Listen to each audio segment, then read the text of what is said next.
Monetary policy stands as a critical instrument amongst the overarching economic policies enacted to secure priority economic objectives.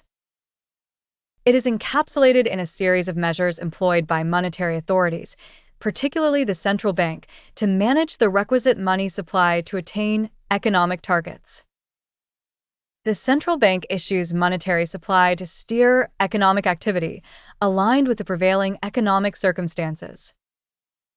In the event of economic recession, the central bank embraces an expansionary monetary policy by escalating the money supply, which consequently reduces interest rates due to the inverse relationship between money supply and interest rate. This encourages increased lending, thereby augmenting the money circulating within the market, leading to a rise in demand for goods and services.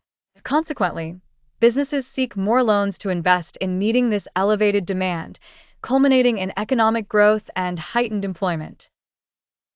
Conversely, during inflationary periods, the central bank implements a contractionary monetary policy by retracting the money supply, triggering an increase in interest rates. This contraction diminishes loan volumes for both consumption and investment, thereby reducing aggregate demand and leading to a decrease in goods and services prices, ensuring economic stability. To achieve desired outcomes, the central bank deploys a set of tools classified into quantitative and qualitative instruments.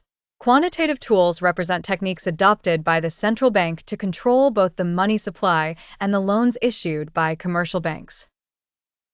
The discount rate is one such tool, where commercial banks resort to rediscounting their commercial papers with the central bank at a specific interest rate.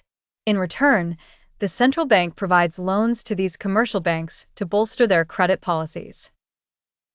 The legal reserve requirement is another tool, representing the portion of deposits that commercial banks are required to maintain with the central bank and can be adjusted based on economic conditions.